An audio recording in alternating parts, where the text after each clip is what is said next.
Good evening. Welcome, welcome. It's really wonderful to see all of you here tonight.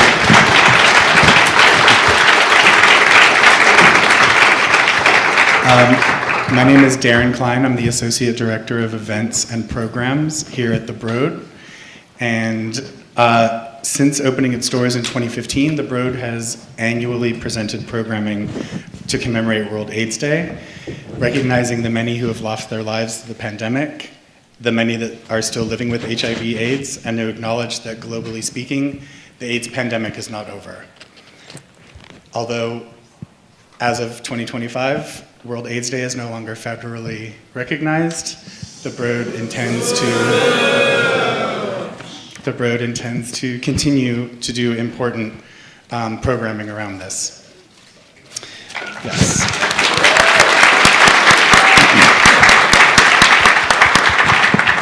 At the height of the crisis, at the onset of the crisis in the 80s, artists became activism, and activism grew into an art form. Prime examples of this can be seen throughout the Broad collection in works by Keith Haring, David Vonarovich, Ross Bleckner, Mark Bradford, Glenn Ligon, and Jenny Holzer. These artists continue to use their artistic voices, the ones still living, to highlight the need for public awareness around HIV/AIDS. I want to give my heartfelt thanks to Artillery Magazine for co-presenting this event with us. They called earlier this year, yes, Artillery Magazine. Daniela Soberman called earlier this year and said, "What are you guys doing for World AIDS Day? Let's cook something up together and we can co-present," and we're thankful for that opportunity. I also want to give a heartfelt thanks to our program participants. We're not going to do long, lengthy bios. Their information is on the website. You probably read it when you booked tickets, but we have moderator Carolina Miranda, artist Joey Terrill, Rubén Esparza, Ken Gonzales-Day, and Judy Ornelas Sisneros. Thank you also to Pro Bono ASL for providing sign language for us tonight. This event is being live streamed, and it'll also be archived on the Broad's YouTube channel, so you can tune in and turn friends on and share it around. Without further ado, let's get started. Thank you, Darren, and thank you for the Broad and to our Artillery for hosting this incredibly important event. Before we get started, we just wanted to, given the stance of the federal government, to read a few names of those we have lost, and we wanted to start with people that everybody on this panel knew. Mary Lucy, Robert Lanchon, Delton Beeler, Louis Vela, Russell David Liebert,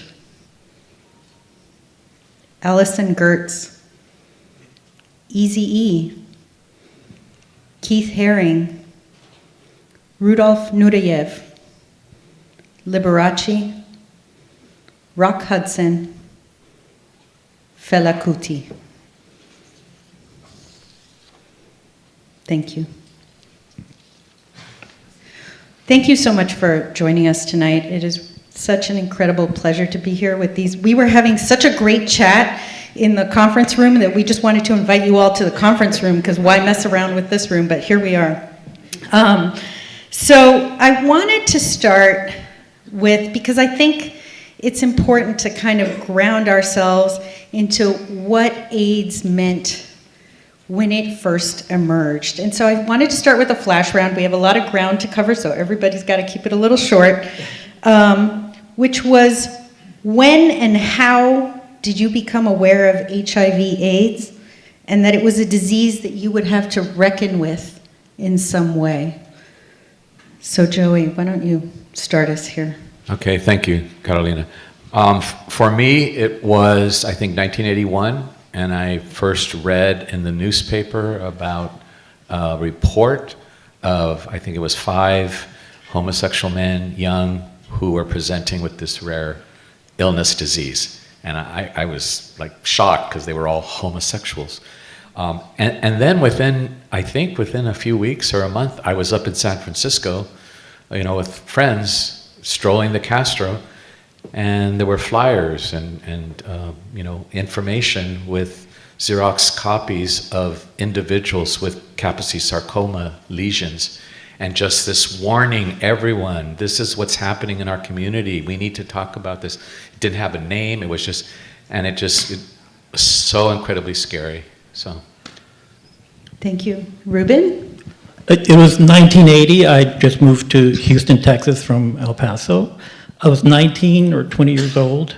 I thought I was invincible, cocky, and sexy AF. So You still are. So, there was rumblings of this affliction, and I thought, well, it can't happen to me. It happens to older, promiscuous gays. And so later on, I found out I was very wrong, because in 1985, my first lover was diagnosed and then passed in 89.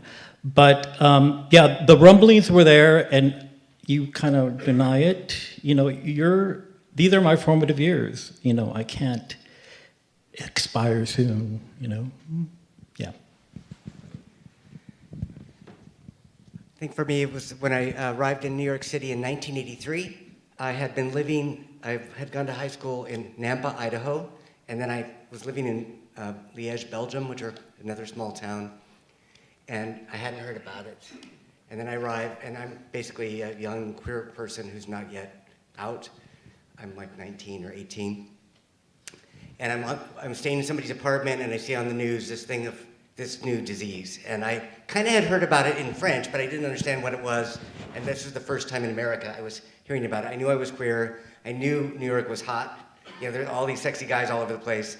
And I had actually seen that Keith Haring was still drawing in the subways, and so this kind of amazing queer utopia of gay people everywhere, like from my perspective, and then this sort of promise of death. And so it was very difficult experience. And then, of course, trying to become an artist and have a sexual life and all of those things followed right after that.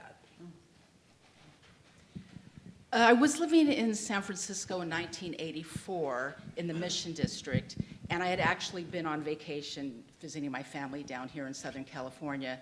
And I got back, to my apartment, and back then we had answering machines, taped, Old school. taped onto next to the phone. And so I was listening to my messages, and I had a message from a friend, someone who I had met at a job, but then, we became friends. And she sounded funny. She was saying, Judy, I'm not drunk. Very slurry. She goes, but I'm in the hospital. They don't know what's wrong with me. And can you come and visit me? And so the next day, I went to see her in the hospital. And by that time, I don't know when she had left the message because I had been gone a week, but by that time she was in a coma. And I was never able to talk to her, although I did talk to her. And I'm hoping that she heard my voice. But that was when it became clear. Well, I actually visited her husband a few weeks later, and he told me they believe she is the first woman to die of this disease that's going around that's impacting the gay community. Thank you so much. I'd love to add my own little story to that, which is I'm a little bit younger than you guys, not by a bunch, but I was in high school when the Vincent Chalk case happened. And if you are from California, Vincent Chalk was a high school teacher in Irvine, California. I was a high school student in Irvine at the time. And he was fired from his job because he was diagnosed with AIDS. And he sued the Orange County Department of Education and actually won his position back, establishing a precedent for government employees to not be able to be fired because they are HIV positive. And there was a group of us, this was a period before the court case had been settled, and there was a group from my high school that went to see him speak when he was trying to draw awareness to the case. And mind you, this is 1987. At this point, it is perfectly clear how AIDS and HIV is transmitted, and obviously he was not going to pass it on to his students, but still people were incredibly paranoid, they were incredibly homophobic, and we went to his talk, and a group of us, and we all stood in line to shake his hand and make that public gesture of we believe the science. And it was so frustrating, I think, for us as students who were also burgeoning activists to think that the science didn't matter. And here we are again today at a moment in which science doesn't matter. So there's a lot of lessons to be learned from this era. So anyway, I want to get into this discussion. Thank you so much for sharing all of those stories. It's incredible. Health officials became aware of AIDS in the summer of 1981, yet it wasn't until 4 years later, in 1985, that President Reagan first mentioned the disease publicly. 4 years. This silence and the lack of investment in a cure had the effect of turning ordinary people into activists, advocates, spokespeople, caregivers, ad hoc nurses, ad hoc hospice caregivers. And so I wanted to know how you engaged with this impulse, either directly or through your art. And so, Ken, I'd love to start with you, just to pick on you. And I think we have, sorry, I'm juggling a lot of papers here, and I think we have like a good piece of art to refer to, so let me... Close. No, number 17, I think? Yeah, number 21, is it? The one of you in the t-shirt? Yeah, I was thinking the t-shirt. Okay, and number 21. That's me. A few years ago. Get cute.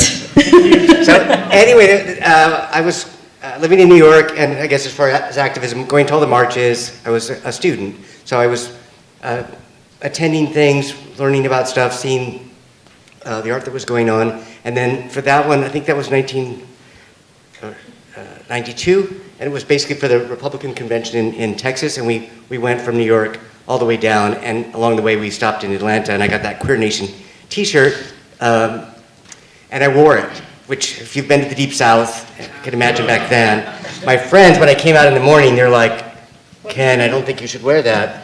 And I'm like, you know what, you're probably right, but I put it on and I'm not taking it off. And so that day was pretty informative for me as a young person. I mean, it was pretty intense. People were not friendly, to say the least. And when we got to the convention, they had already started keeping people, we weren't allowed to actually go to the convention. They kept us a mile away in a parking lot. So it was the beginning of the end of that idea of activist disruption of political events. And so anyway, that was sort of my, I think, beginning, and then I think that. And this was a moment in which the idea of embracing the word queer was still kind of controversial, right? Yeah, and I wasn't sure that was a good idea either.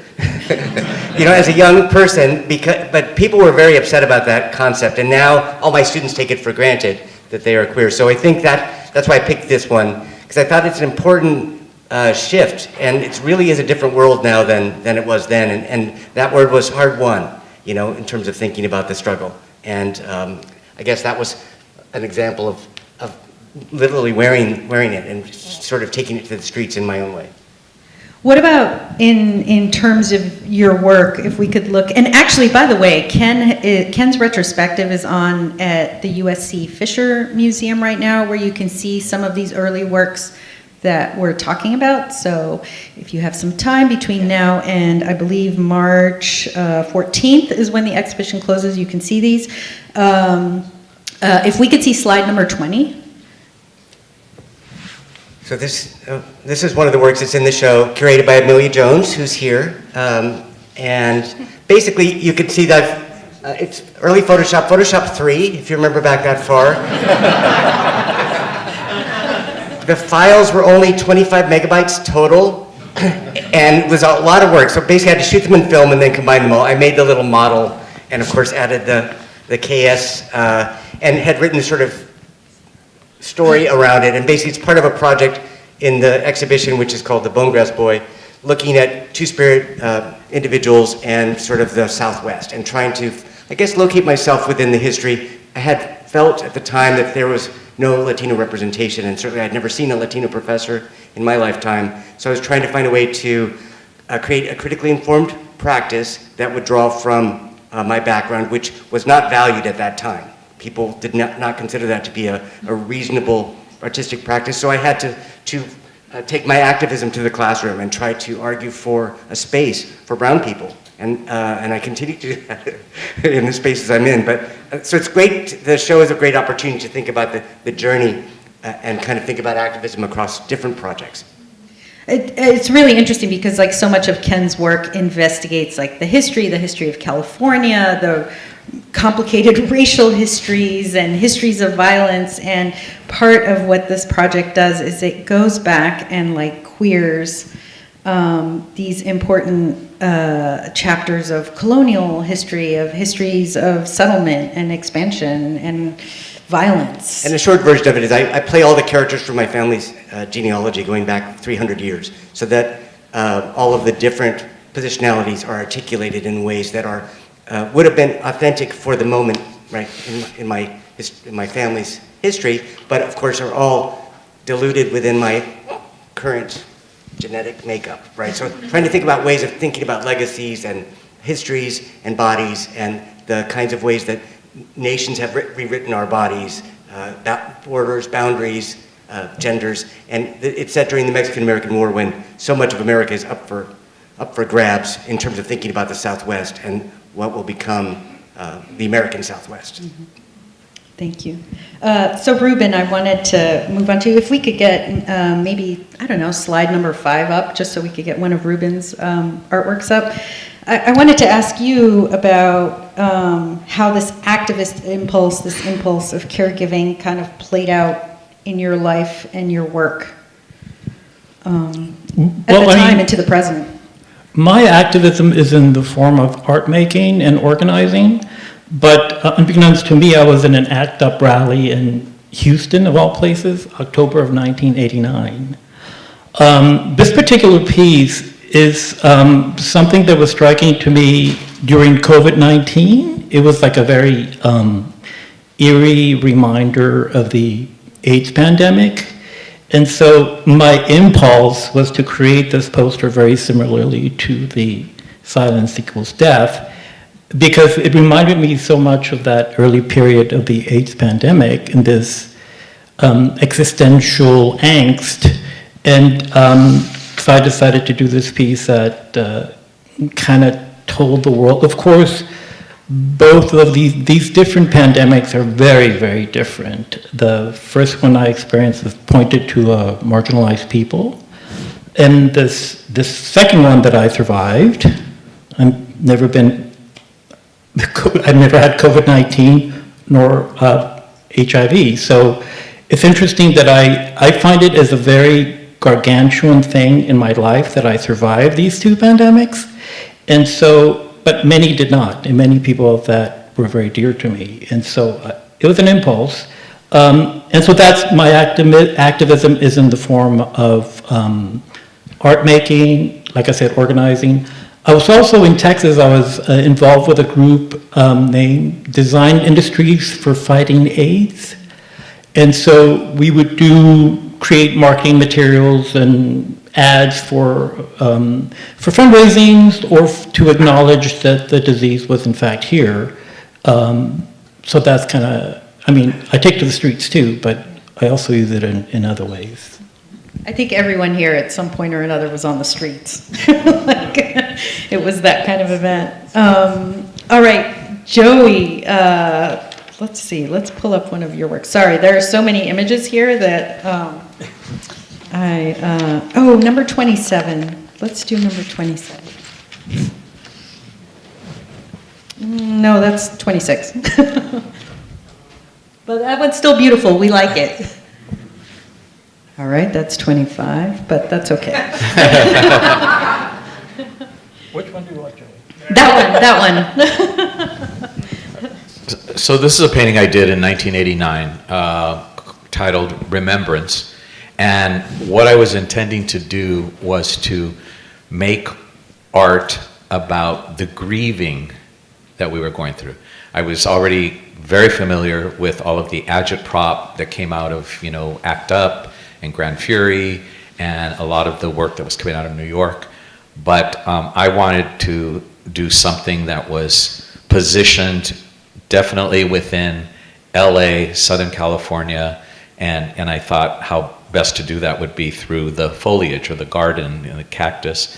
I also wanted it to be Latino or Chicano, and it's one of the only paintings where I actually posed myself for the work, and that's me in the center, and my boyfriend Robert at the time was positioned behind me. He was 9 years younger, and I'm wearing a shirt that was designed by my friend Arnie Araika, who had AIDS at the time.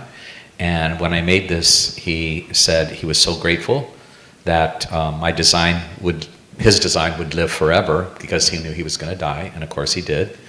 I'm holding Birds of Paradise, which is the official flower of Los Angeles, city of Los Angeles. And what I was trying to do was trying to surround us in this claustrophobic, at the same time that it was beautiful, it was also kind of scary because you don't want to fall on those cactus, right? So I wanted to get that kind of a feeling, and that's what I did with that. I posed Robert behind me. He was 9 years younger. At that time, we were grieving for my friends who were dying. None of his friends yet had contracted HIV and AIDS. So that's the story of that. It's kind of incredible how it was almost like a tornado, the epidemic, in terms of it would destroy facets of a community, but then others would remain standing. And when we were in the conference room, I had asked everybody for one name that we could read out loud, and Joey had a notebook with dozens 82 of names. 82 names.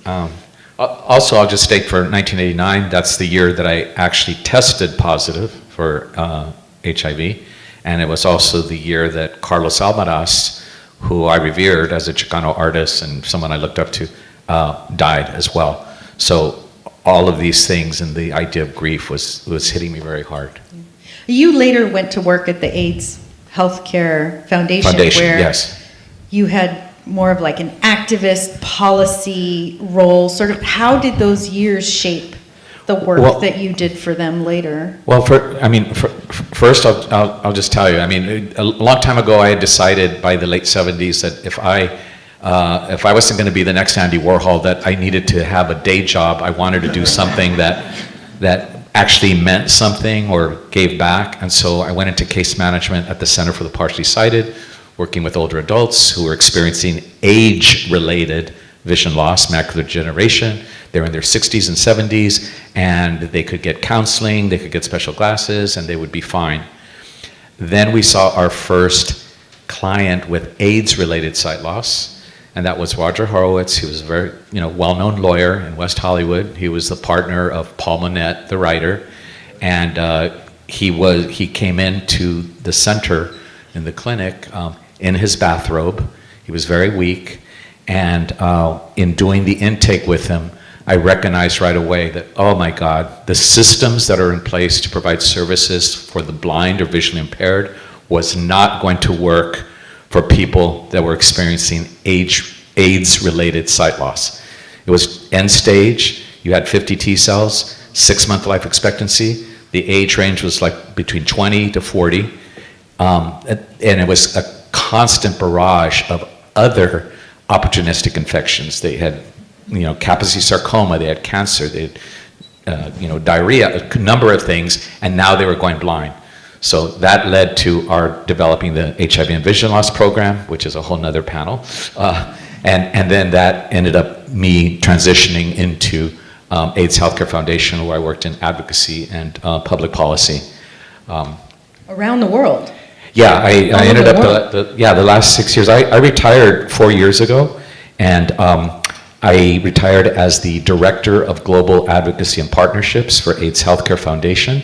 At that time, 44 countries, 5 global bureaus, 1.4 million people in care, and I worked with a tremendous team of individuals in countries in Cambodia, China, Uganda, Kenya, Mexico. I mean, I'm not going to name every country, but, and it was an opportunity that I recognized I would never have otherwise chosen or have had, except that AIDS and the battle and advocacy just kind of drew me into that.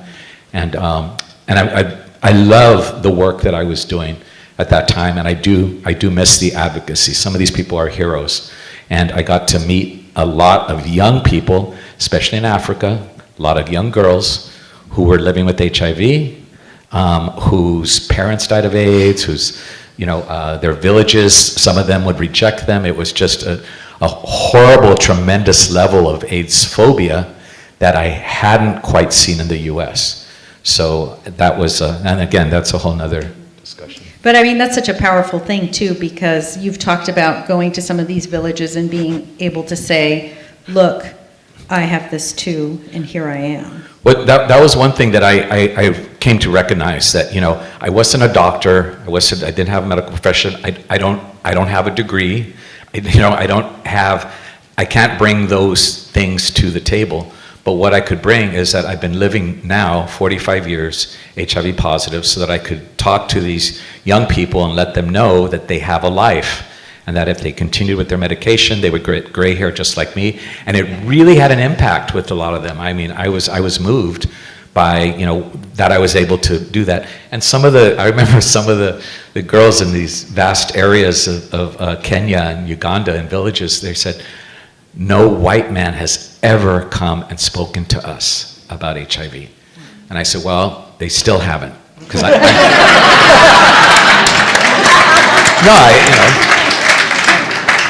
but so, I did my part to encourage and support them in their efforts, so.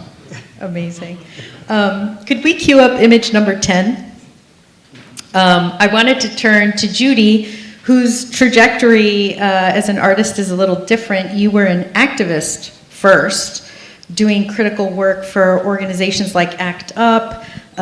Judy has been arrested half a dozen times for on the front lines of protest, and you picked up the camera to document what you were seeing. And so I wanted to get a sense, why was it important for you to do that?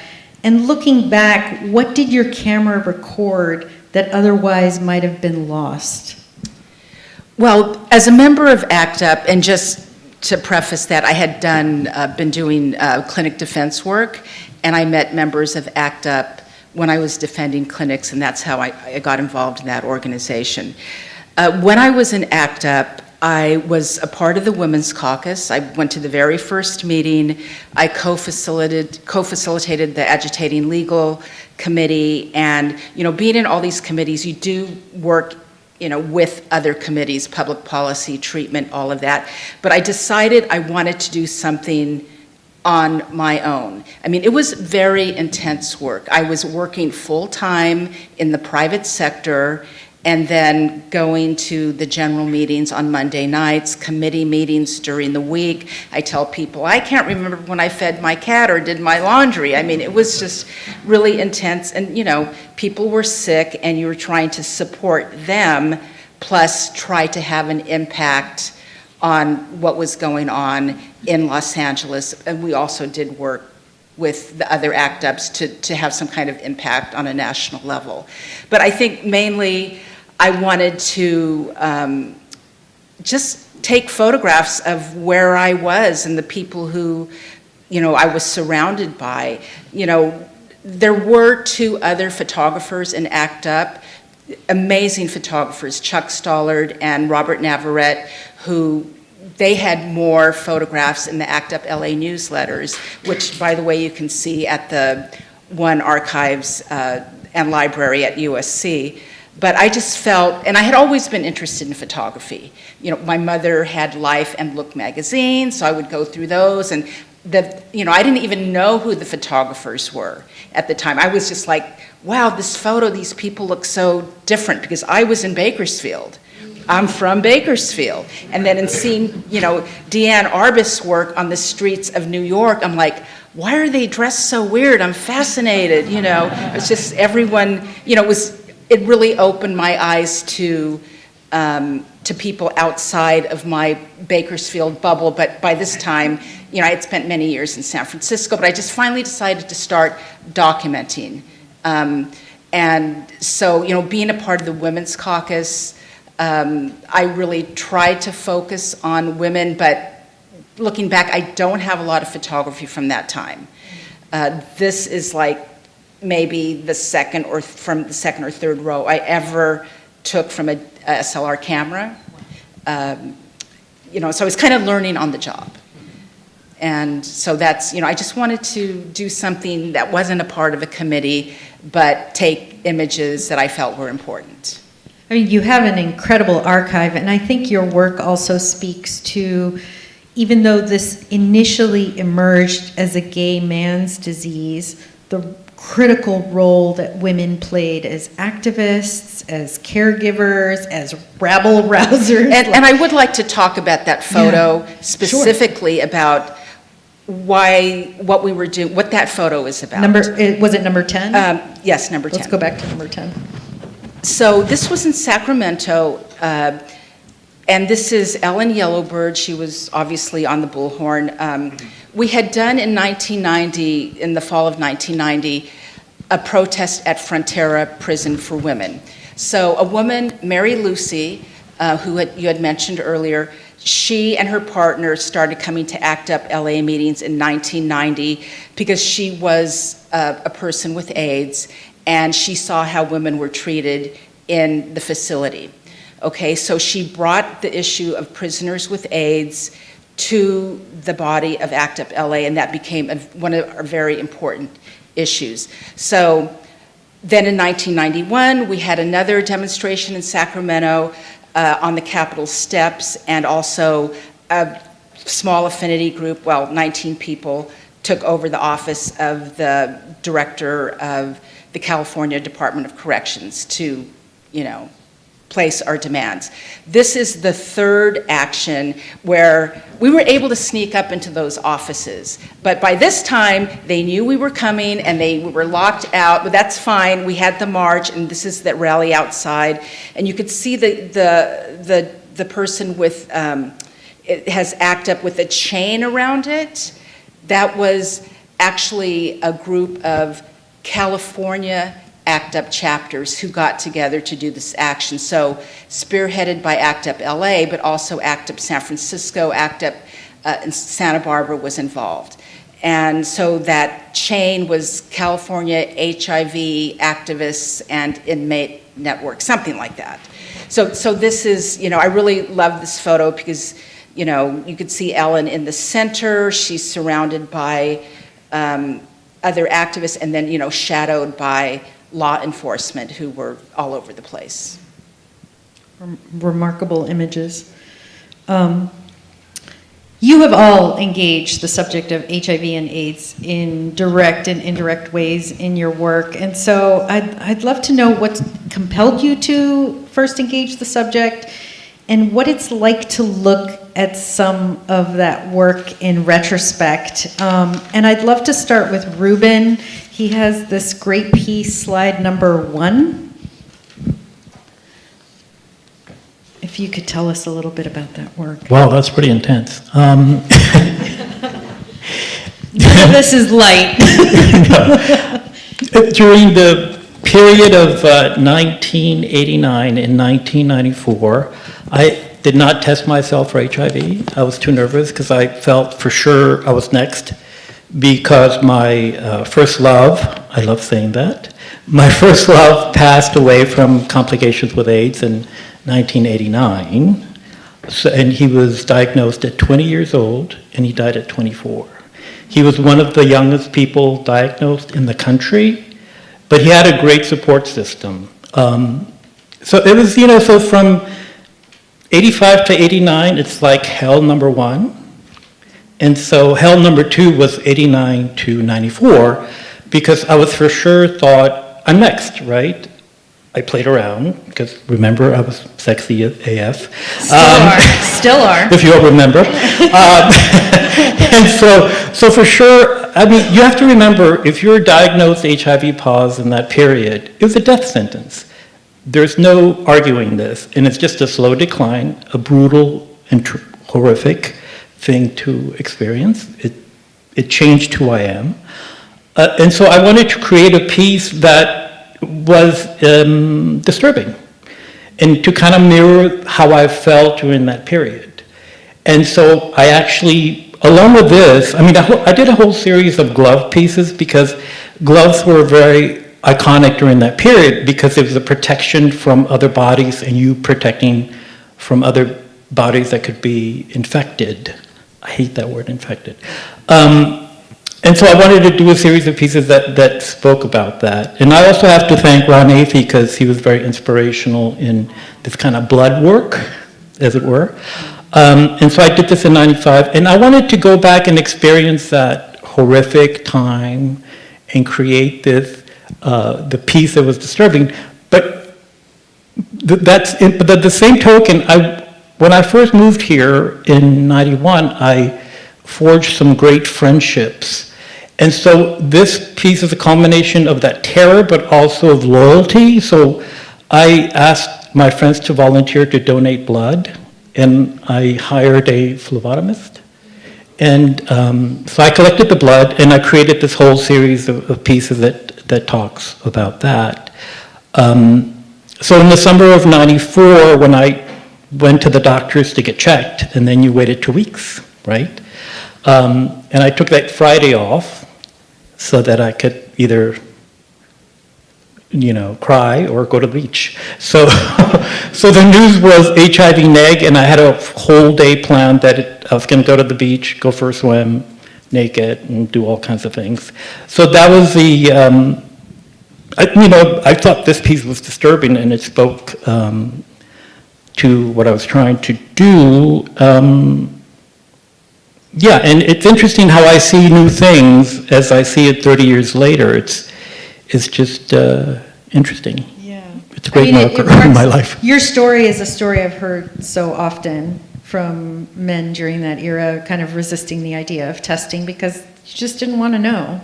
It's like you didn't want to have to dwell in that. And it's also interesting because I think in taking another look at it, 1995, the year in this piece when this piece was made, was the year that protease inhibitors were introduced as part of the HIV/AIDS drug regimen, and they really marked a turnaround in how the disease could be dealt with and managed. And so it's almost like your piece marks a coda. Yes. To this era of terrible fear. It was a bitter pill, as it were, because a lot of friends would have been saved. And I think Joey could speak, because I did this piece with Joey as kind of like the cocktail that kind of was introduced in '96, '97. But as an homage to Ray Navarro, I did this piece, but kind of because we lost Ray Navarro. He was an activist, Chicano activist, died at the age of 26. So I wanted to kind of do chapter 2. If Ray were around and made the cut, right, he would be taking this cocktail that would keep him alive. So I'm sure Joey could talk about that period where the famous cocktail was introduced to the world. But just to clarify, that cocktail didn't work for everyone. Of course, yeah. And It was not a also- magic pill. And also, some people suffered side effects that caused their deaths. Liver failure was Yes. very common. Correct. Absolutely. Joey, was there a particular work that you wanted to highlight? I don't know. Well, Maybe- we 32? yeah. Well, Let's do 32. okay, that's fine. So I should tell you that in 1996, I tested undetectable for the first time, and it just, I didn't know what to think about it. I was numb, I was exhilarated, but I was also puzzled. I had all these ambiguous feelings because why am I still here? Why am I alive? It meant that I was not going to die from AIDS. It's the first time in years that I recognized that I wasn't going to die. And then, of course, but why me when, 10 other friends that took the same drugs are no longer here. I was also a big advocate against the pharmaceutical industry and big pharma and the price gouging, and that's a whole nother story. But I didn't know how to make art that sort of put all these ambiguous feelings together. And my usual method for painting was taking one image source, one photograph, and then painting that image. And it was while I was sitting at my breakfast table with my Cheerios and my HIV meds that I thought, oh, this looks like a Tom Wesselman still life, you know, how silly. And I thought, that's it. I'm gonna make my own versions of still lifes with HIV medications, but my intent was to both queerize and Mexicanize the still lifes. I wanted to make sure that it was still within what we call the Chicano art, you know. Gotta have a cobija. Yeah, absolutely, yeah. But one of the things that occurred, so I've done these ever since in the 90s, and there's a lot behind each one, but this is from 2023, this one, and it's titled, and please tell me if I don't get the title right. Unfortunately, I don't have the okay. title, so nobody here will know. Yeah. Don't fact check us. The title is Still Life with Triamec and Wrapped Candies That Remind Me of the Artist Felix Gonzalez Torres.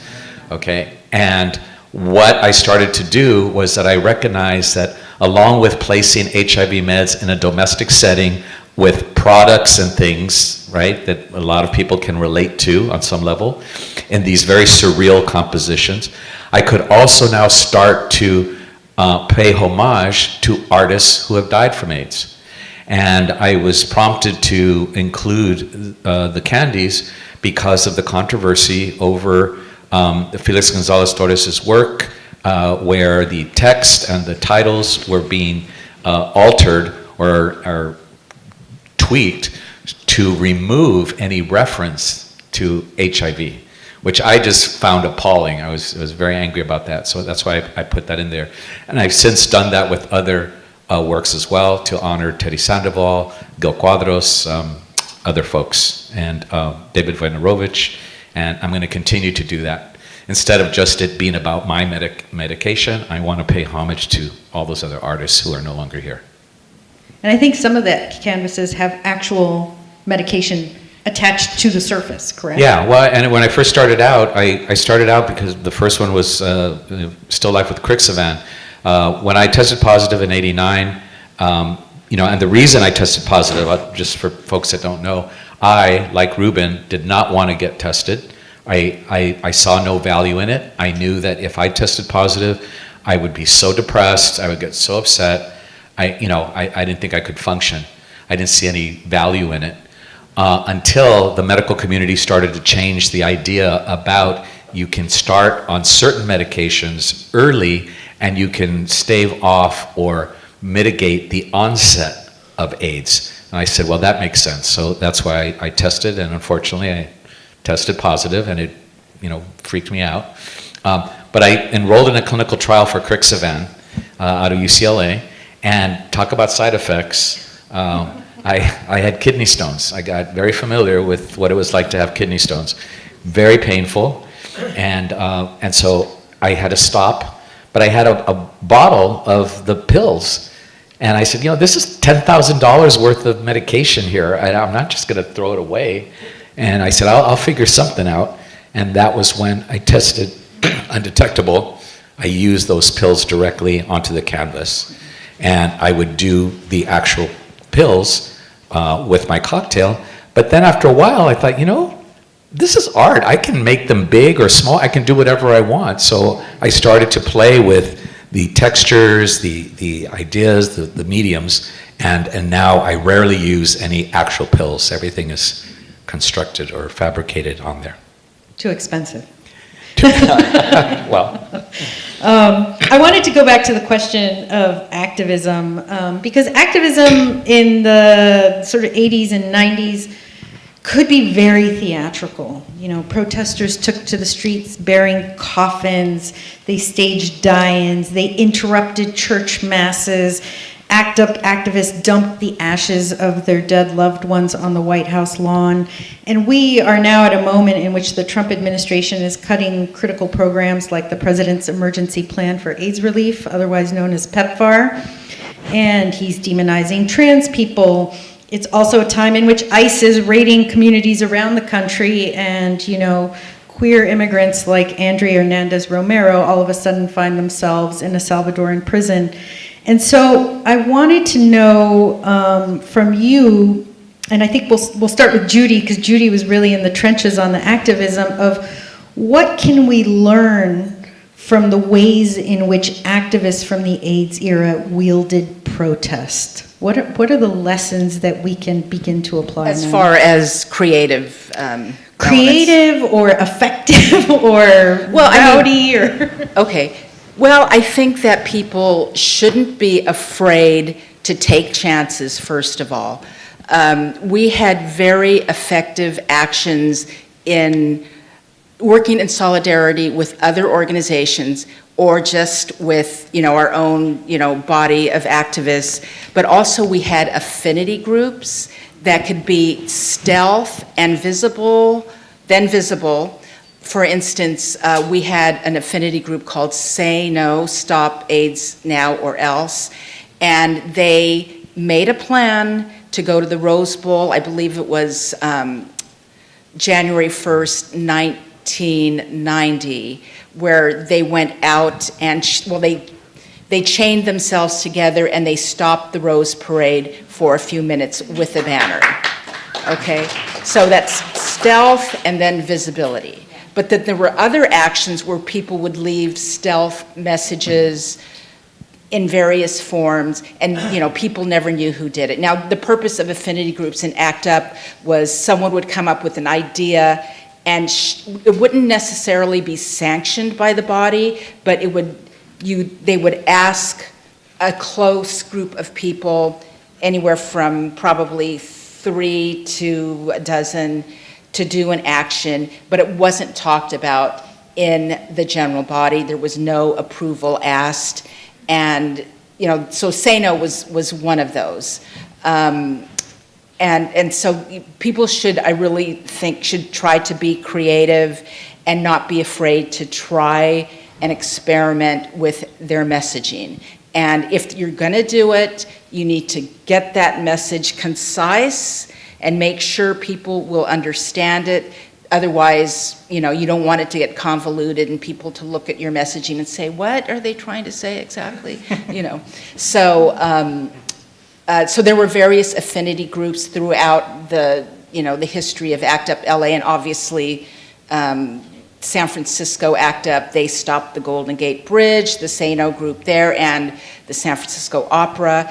I don't know of a similar group in New York, Chicago, Philadelphia, DC, Boston, Dallas, all of the other chapters, you know, and those internationally, but, you know, I'm more familiar with what was going on in California. But I would just say, be creative. I mean, be visible with your messaging. It's so important right now, and, you know, I love what was happening in Portland with the ice and people going out with inflatable costumes. I mean, you know, some people might think it's silly, but, you brilliant. know, I thought it was brilliant. It de-escalated the situation, and it really took away from the message that the current administration was trying to, you know, to send out to people that Portland was burning and it was a violent city. And now I want one of those frog costumes. Same. I know, seriously, while I was watching Portland Frog, I remember turning to my husband going, do I get a frog inflatable? And I was like, which animal should I get? Exactly. Does anyone else have any advice for how we can sort of take the activism ethos of that era and either apply it either through activism or through art at this moment? I'll just make one observation here that, you know, when you say that the actions were theatrical and over the top, whatever, they needed to be, okay? There was no internet. There was no, you know, social media. It was the 20th century. And you had to really have an impact. You had to shock people. And I think that the level of energy, and please tell me if I'm incorrect, was reflective of the melodrama that we were all going through. Our friends were fucking dying. We were witnessing this every day, and the government was just cruelly indifferent. So You're totally correct. okay, thank you. Yeah, Absolutely. and then today in the 21st century, it's going to be different because we do have the internet, and we have, you know, for good and bad, there's all sorts of other factors involved, and I hope that people follow Judy's suggestion about be creative. But You know- I think it's important to remember, if I may say, because Judy was saying this earlier when we were talking in the conference room, is that it's the person that the internet is a great tool, but it's not a replacement for the person-to-person activism. You were talking about like how everything worked on a phone tree back Yes, in yes. the day. That's that how you was would how deploy. that's, you know, we would have lists of people who would be on the top of a tier, and we say, okay, we're going to do this, you know, sometimes spontaneous action. And so we'd call, you know, people at the top of the tier, and they had already been assigned to call 5 people, and then those 5 people would call a group of people. So we didn't have social media, obviously, back in the day. We didn't have computers, at least, you know, on a general, you know, mass market basis that we do today. But also the other thing I had mentioned that I really advocate, so some people may be too young to remember or to even know what a phone tree is, you know, but that's... Time for some definitions. Right. So, but I think people, young people, activists, or anyone who's an activist who doesn't know, should learn what a phone tree is, because I'm paranoid enough to know that if the current administration decides to cut off communications between certain groups of people, that you could still call your fellow, activists and say, you know, we're going to do this, you need to pass along. They need to know what the concept is of a phone tree and learn what they would need to do if they had to activate it. For sure. So we are getting to question time from the audience, but before we get to that, I just wanted to ask one more question, and it was, you know, AIDS has shaped so much. I mean, just this conversation makes evident how much HIV and AIDS have shaped our society, our art. And I'd love to get a sense from you of how you think it has shaped you as an artist and how it has shaped the culture in general. And I'd love to start with Ken, and if we could cue up image number 17.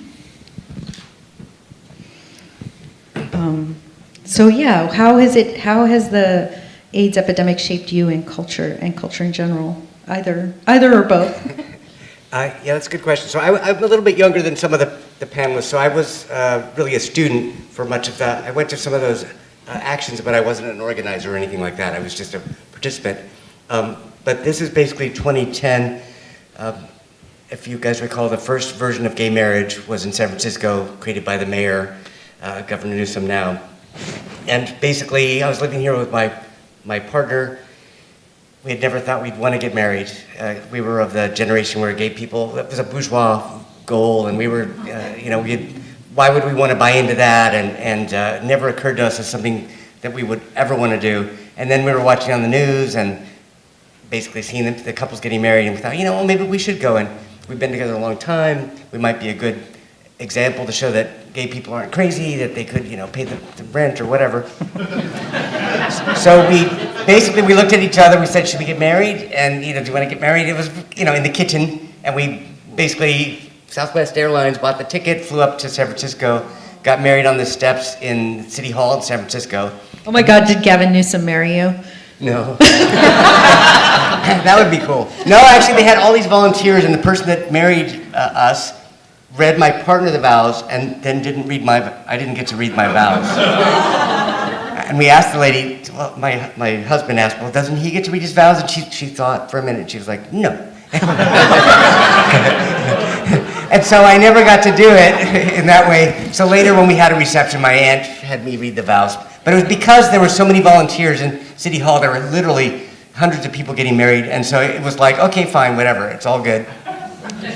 that marriage was invalidated shortly then after. Through And- Prop 8, correct? Yeah, Prop 8. And then, so long story short, I made this piece in 2010. I was a fellow at the Getty Research Institute, and I asked if I could photograph the objects in the collection, which I don't think many people have had a chance to do. And so my project was both engaging with the Getty Museum's collection and trying to think about how to represent ideas of difference, queer marriage basically. At the time that I made this, the California Supreme Court was debating whether it could be legal or not. And so this was on view and seen by, they estimate 6 million people driving by and seeing it. So thinking about activism and ACT UP and the legacy of protest art, I made this, obviously, it could almost be Grand Fury or something. I mean, now looking at it now, basically trying to address the idea of what is going on here. Are they allowed to be together? Are they not?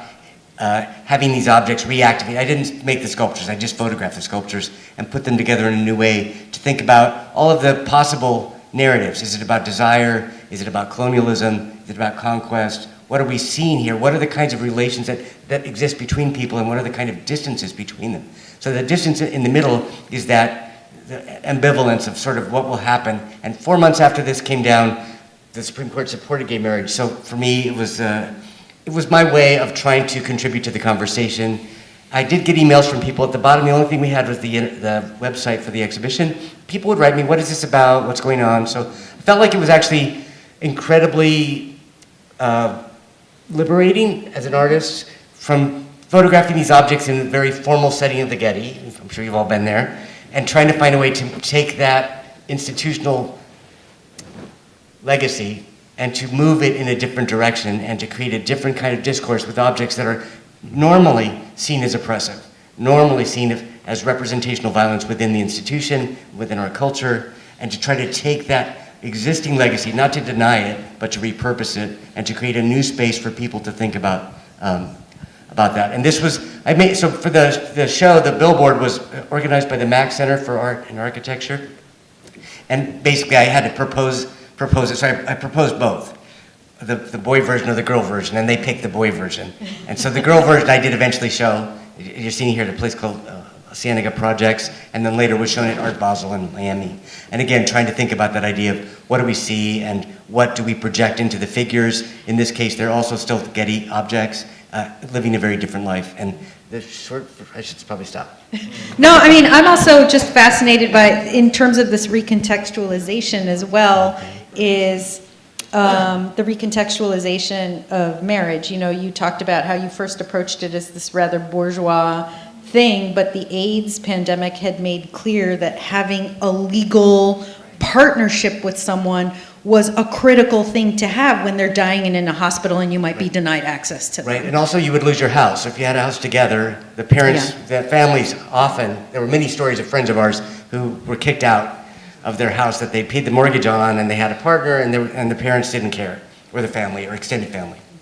So we were obviously trying to protect each other as well, and realize that marriage is not simply a bourgeois thing. It represents a lot of privilege. There's a lot of privilege wrapped into it, and I wanted a little bit of that security and all of that. So that was a big part of it, and sort of the shift in terms of thinking of me kind of coming of age at that period, because this is kind of after grad school, and sort of me as an adult artist in the world trying to make a space.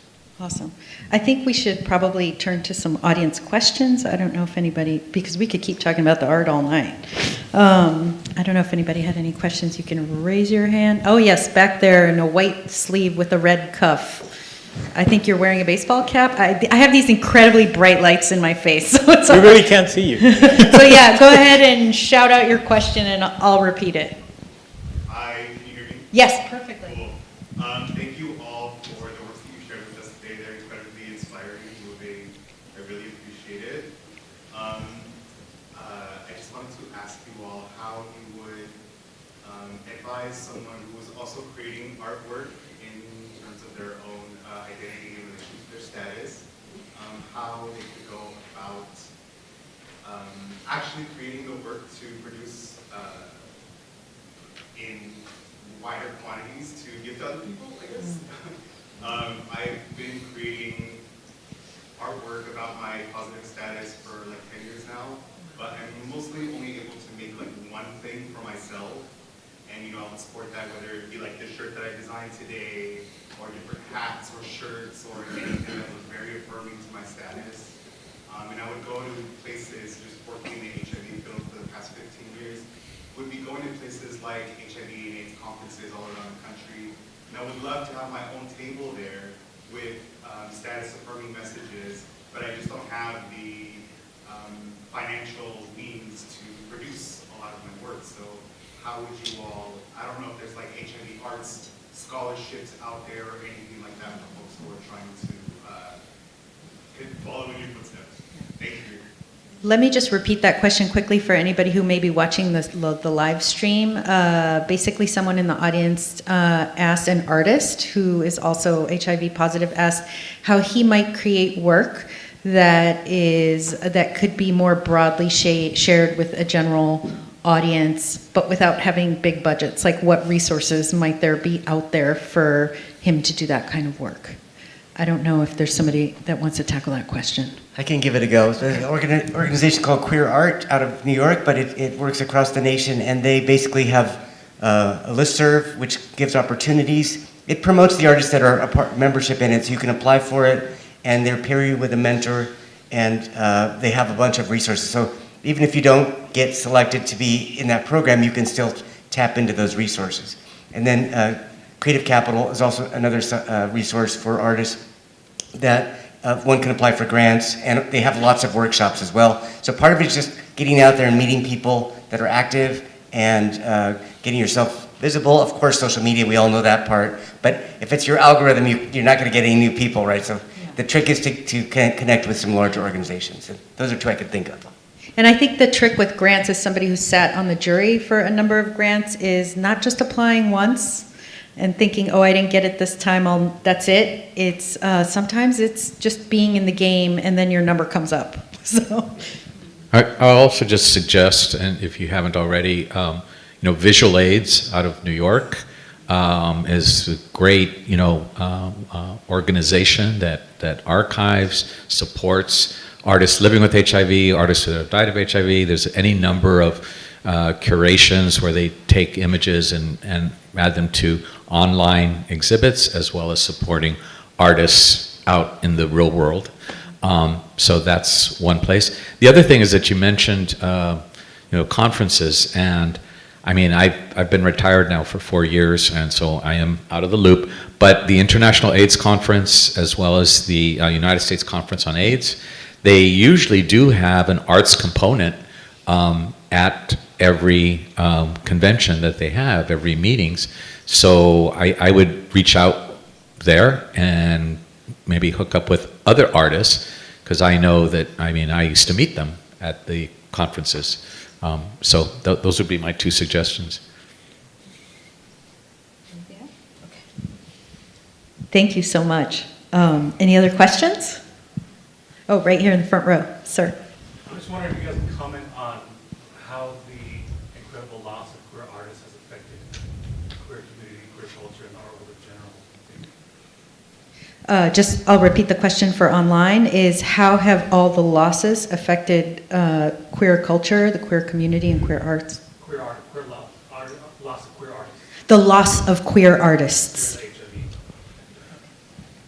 Devastating. I mean, we have so many voices that have been lost, and if you think about some of the known voices like Ray Navarro and Wojanowitz, you know their body of work, Gil Quadros, you could see that, they had so much more to give, but they were, cut short. So I think that's something that, our culture, our society, it's a huge devastating loss, and I think that we can still talk about their work, and hopefully that will get people interested, and then other artists will step up to give voice to people with AIDS and to the queer community. Could we cue up image number 31? Thank you. Go ahead. No, I was going to just add to what Judy was saying here. I'll just maybe state the obvious. First of all, the arts arts community, and I'm using that term broadly, has never been impacted more by any particular disease or illness that I'm aware of. Okay, and I'm talking about dancers, choreographers, playwrights, actors, actresses, musicians, painters, sculptors. I mean, it just, across the globe, it has had that impact. The other side to that is that there has never been a disease or illness for which there has been such an artistic response. Okay, I mean, from all the artists that we've mentioned here, but also the Names Project quilt, which now today is the largest, collaborative folk art in the world. And at some point, I would love to be able to see it placed in a permanent location as a, it's not going to happen during this administration, I know, but as well as, there've been plays and movies and paintings, and the response has just been tremendous all over across the globe. And then, Fran Lebowitz pointed something out one time, if you've ever seen any of her interviews, whatever, and she said, it didn't just impact the artists, it impacted the audiences, the queer audiences, the gay audiences who used to go and support things like ballet, opera, choreography, punk bands. I mean, going to the clubs. I mean, most of the people that I knew from the clubs in LA or whatever are all gone. The boards of many of these arts organizations suffered a lot of losses. Yeah. And also, I'd like to say that it's not just the disease, but the queer community, queer artists were targeted. Okay, the loss of NEA funds targeted by the government, targeted by cultural institutions, medical institutions. We're not going to, we're taking away your funding, we're taking away your treatment, you're not going to get access. It was a targeted devastation. And unfortunately, that target hits every artist, because the NEA, we're the only country that doesn't have a national endowment for the arts where artists can apply for support from their government. And look at Canada, has a nice, hearty. So that affects all artists. I was also going to say writers and scholars and critics that we lost. There was so much incredible thinking that was stopped mid-sentence, and we never got to see what the argument would be or where that would go. And the art is linked to critical thinking, right? Art is a critical practice, and so that aspect of it sometimes gets lost as well. It's not simply that we're responding to a trauma, it's that we're embedded within a discourse, and the discourse requires a critical framework, it requires a set of strategies, it requires a political strategy, it requires a community interested in that conversation. So we lost all that. I mean, for me as a young artist, I knew Keith Haring a little bit, I knew David Wojnarowicz, Felix Gonzalez-Torres, just briefly, but just all of those amazing artists that seemed like at the top of their game disappeared, and I was 20-something or whatever. So that, I think that still lives on, that sort of absence. Yeah. I think if before we go to the next question, I would just love it if Joey could just tell us a little bit about this work, because it very much deals with that.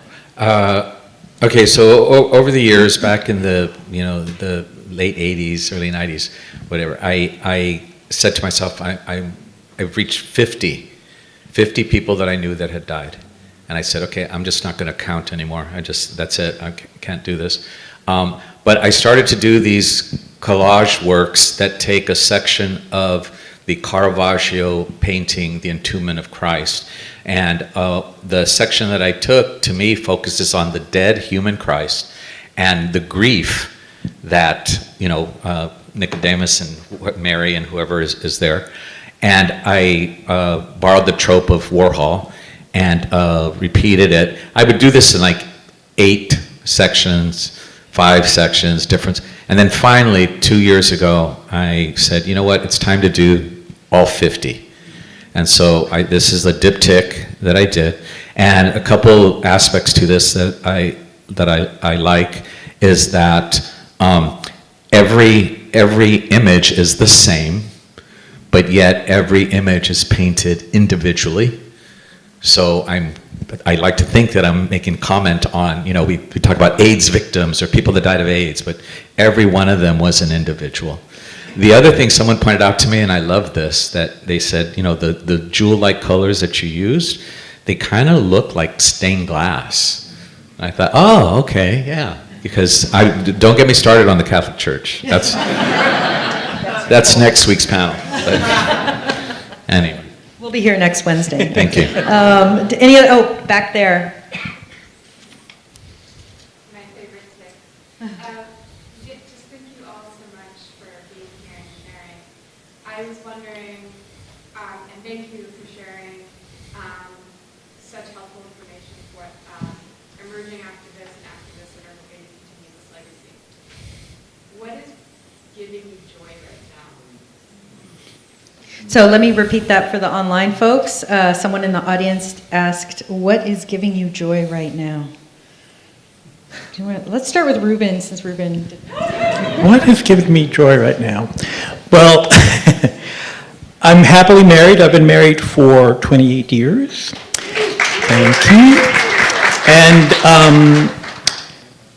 simple pleasures are the best. I never thought that I'd end up with a partner so loving, and actually it turned out very similar to my first love. They have the same traits. You know that saying, you always date the same person?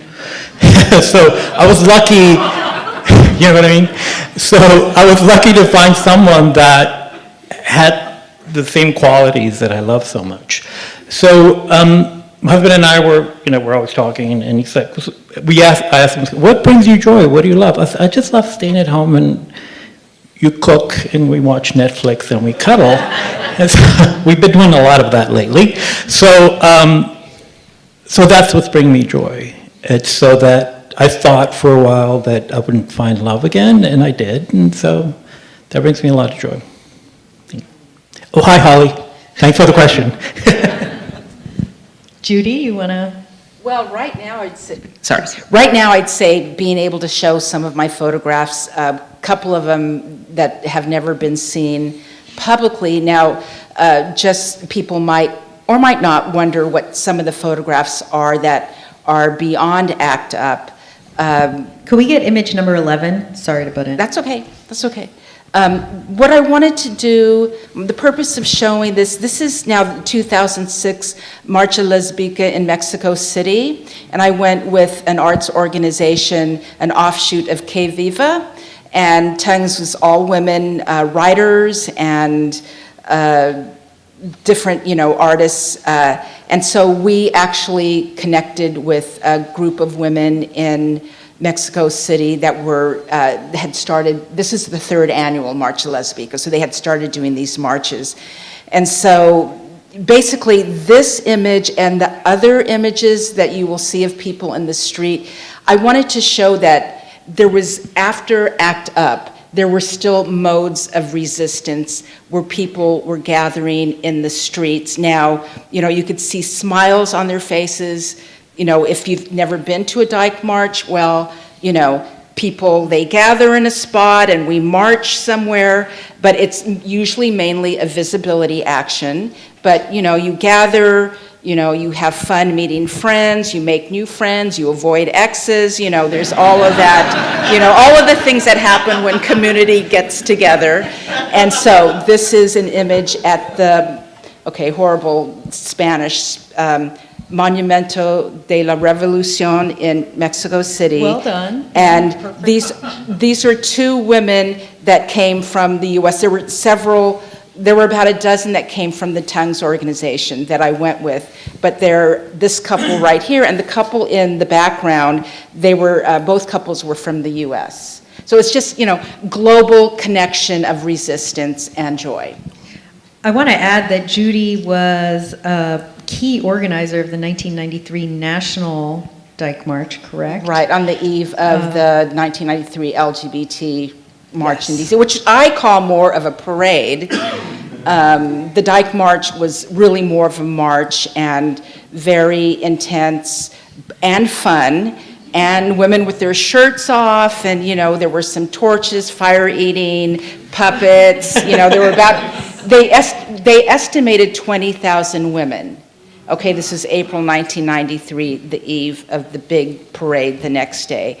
I think we had been estimating maybe 3,000 women would show up, but the National Women's Caucus, the ACT UP National Women's Caucus, helped organize that National Dyke March, and we're not really given credit for helping to co-organize it, but we're trying to get the word out there.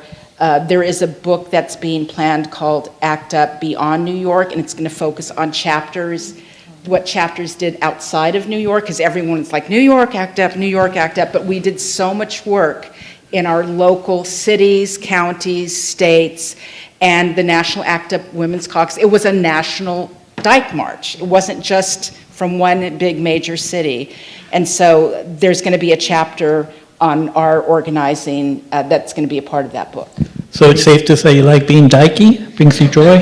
Pardon me? What? Being dykey brings you joy? I couldn't, I'm sorry, bad hearing. I also want to add that art making also brings me a lot of joy. It's a close second. You know. Ken, what about you? Could I have the slide of the skulls? Yes. I have a show up right now, so that brings me joy. Yes, number 24.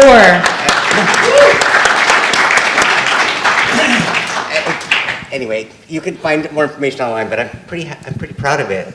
I was thinking about the current moment we're in, and basically the way these are objects that were photographed in the Smithsonian National Portrait Gallery, where I had photographed them, and Kate Sajat, the director, was fired by Trump a few weeks ago, or months ago now.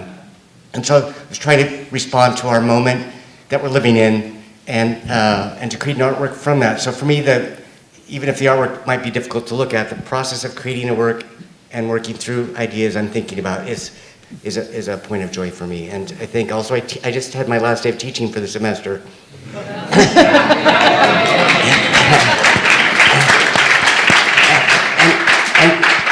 And as difficult as it is, teaching young people is amazing. They have so much to offer, and to open doors for them, and to just allow them to see pathways that are possible is probably the best, the best way to give back that I can think of. So that's the other thing that gives me joy.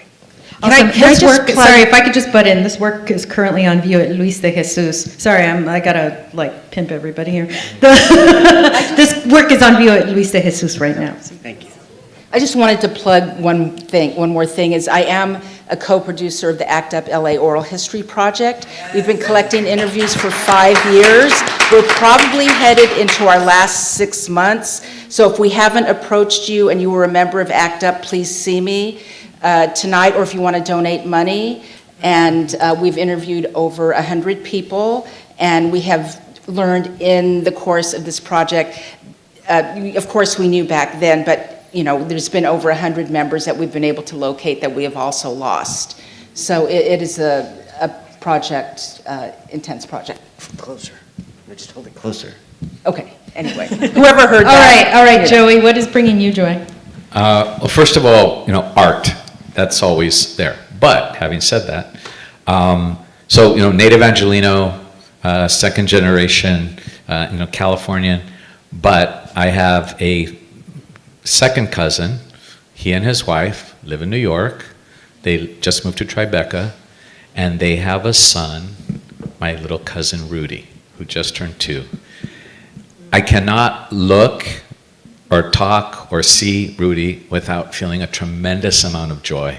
I see this little human being, and he's growing up, and what it does is it makes me more committed to get through this, excuse my French, fucking political fascist takeover, whatever, because I don't want my cousins to grow up in a society that would be based upon what we see currently.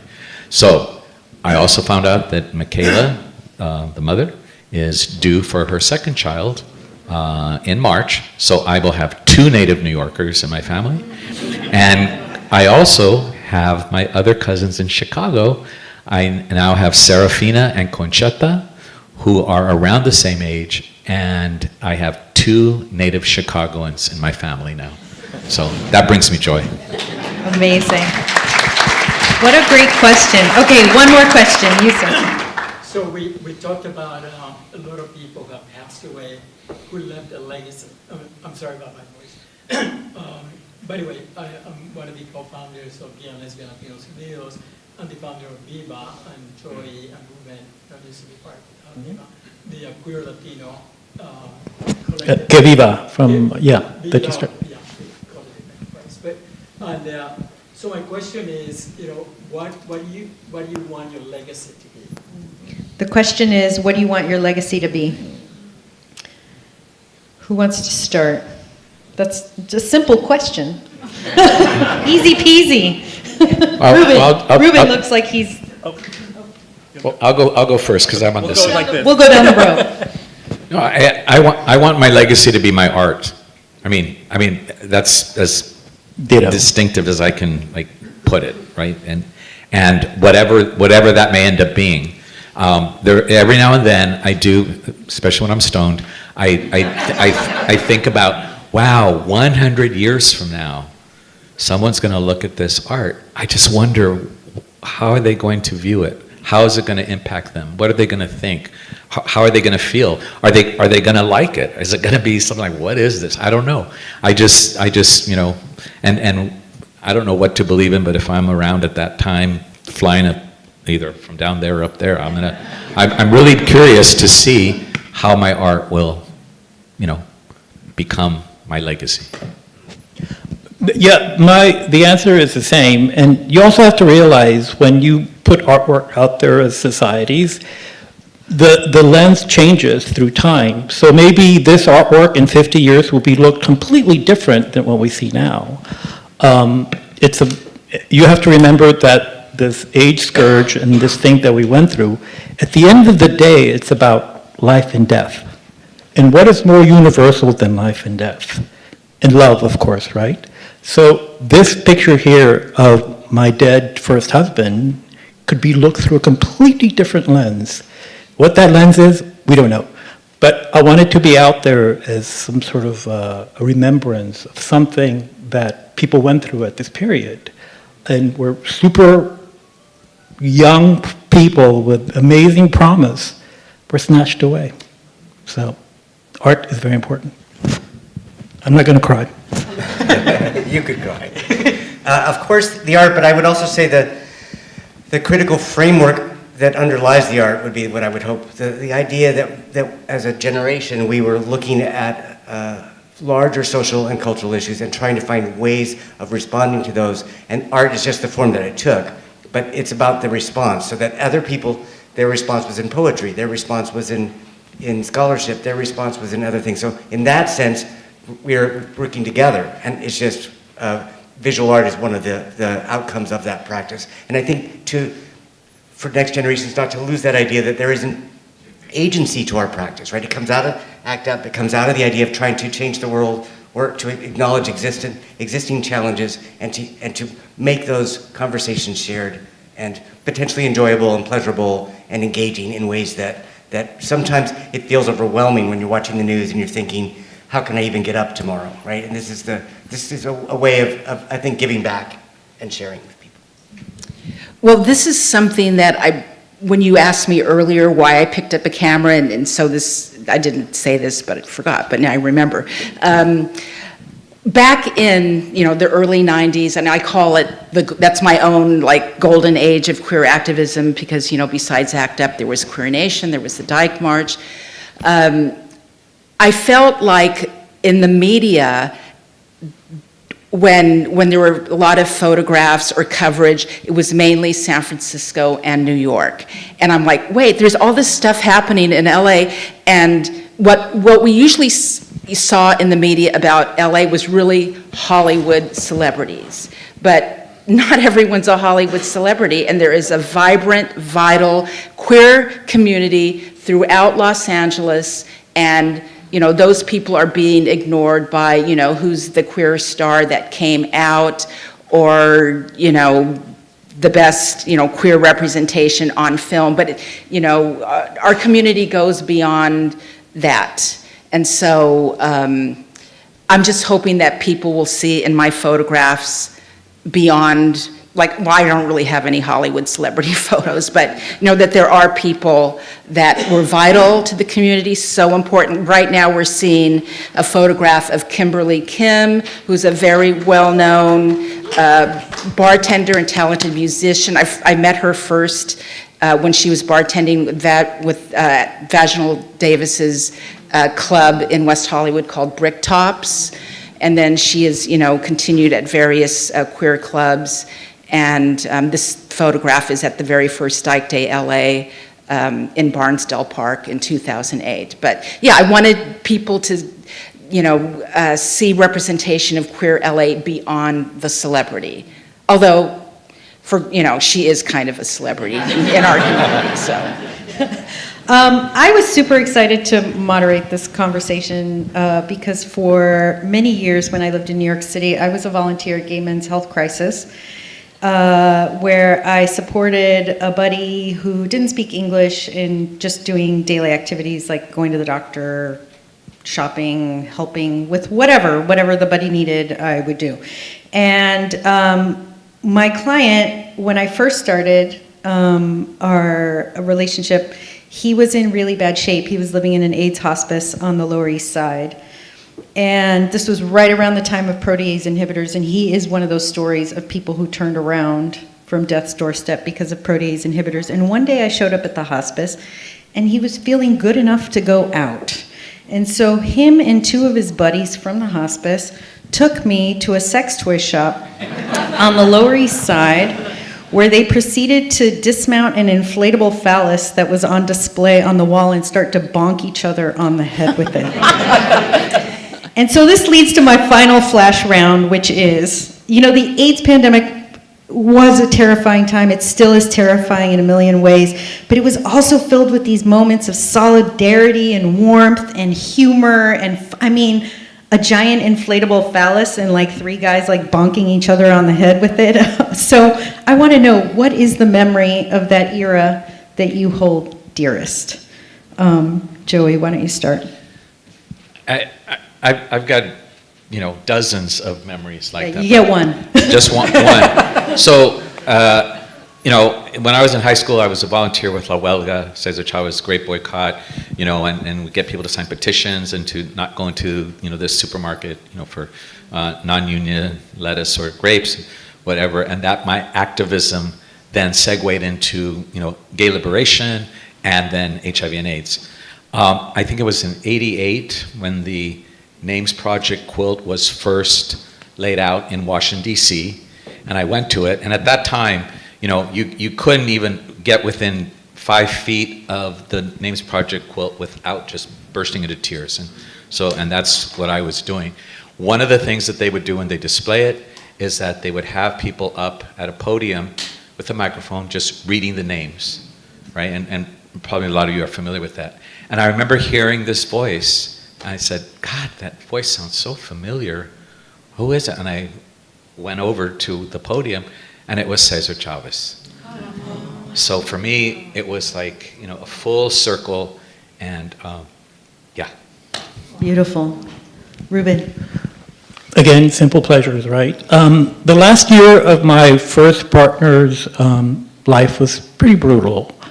And so the day-to-day was pretty horrific. I would bathe him. There was all kinds of different things. But on the weekends, we would take, I was trying to remember this drug we would take. So on the weekends, I would pick him up and go for drives. I had a smart Volkswagen convertible. And so we put the top down, turned the music up, and he would measure the drugs he would give me because I was driving. So we would start downtown Houston, then we'd go to Montrose, and then we'd go to the fancy part of town, River Oaks, in Houston. This is all in Houston. And we would take those drives. And I remember those drives dearly because you could tell he was really happy. We were both high, driving. It's flat. It's okay. Yeah. It's anyway, okay, you got I it. never got arrested, but those were the best times. I mean, we had many other great times, but I'm saying those from that period, I remember that. Yeah. Beautiful. Ken? That's a good question. I keep thinking about what it would be. I think for me it has to be just before I left New York. I had a show at the Limelight nightclub, which is a big nightclub, very fancy. And It was in an old church. Yeah, and I had my first art exhibition in the basement. It's called the Laundry Room. It literally was a laundry room in the basement, and full of laundry machines for whatever reason, and the paintings were just in there. The lighting was no light at all. I had worked so hard on this painting, you couldn't see anything. And there were these go-go guys with just their underwear on, little semi-erect, dancing in front of it, because it's like the club room or whatever. And on the one hand, it seemed like a disappointing art experience. And on the other hand, it was just so much fun to be in that room, and I just felt I can't remember all the people that were there, but it was just like this amazing experience, and to be in the middle of it, I guess in that way, as a young artist, just seemed so magical. Judy? I'm sitting here like, which one? Because there's so many. But I guess I will mention, in 1990, there was a national action in Atlanta at the CDC, where the action was to demand the expansion of the AIDS definition to include women's opportunistic infections. We marched in the pouring rain, did an action outside. Some activists went into the classroom, took them over, and explained why we were doing the action. But it was just such an empowering situation, in spite of all of the challenges with, the local Atlanta law enforcement, the weather, meeting activists from all over the country for the first time, which I still know some of them to this day. And so that was probably for me the most, one of the most dear moments, because it was just, again, empowering and meaningful. And eventually, a couple of years later, they did expand the definition to include women's opportunistic infections. So, Thank you so much. I would also, what a great crew. You guys are so inspiring. Also, I want to thank our sign language interpreters who have been working it all night. They are amazing. And the crew back there that has been managing many slides and my chaotic directions. Darren and Ed at the Broad, thank you for hosting this, and thank you all for turning out tonight. I know it's the holiday season and it's crazy to ghost and stuff, but we are very grateful. thank you, Carolina.